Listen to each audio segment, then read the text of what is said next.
The first step in the matriculation process is to apply for admissions. Many of you have already completed this step. For those of you that haven't, let's get started. Individuals who wish to enroll at PCC for credit must complete an online admissions application and submit any other requested documents to the admissions office. I'll be taking you through the online admissions process. Here we go. Type www.pasadena.edu/apply. Click on Application for Admission and read all of the information on the first page. Click on Begin Application for Pasadena City College. Then click on New User to create your account.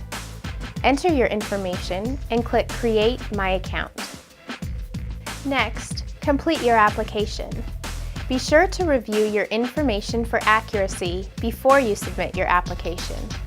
A permit to register will be emailed to you regarding your application status, registration appointment, and student ID number. Once you receive your emailed permit, print it out and keep it handy. For additional information, click or come in.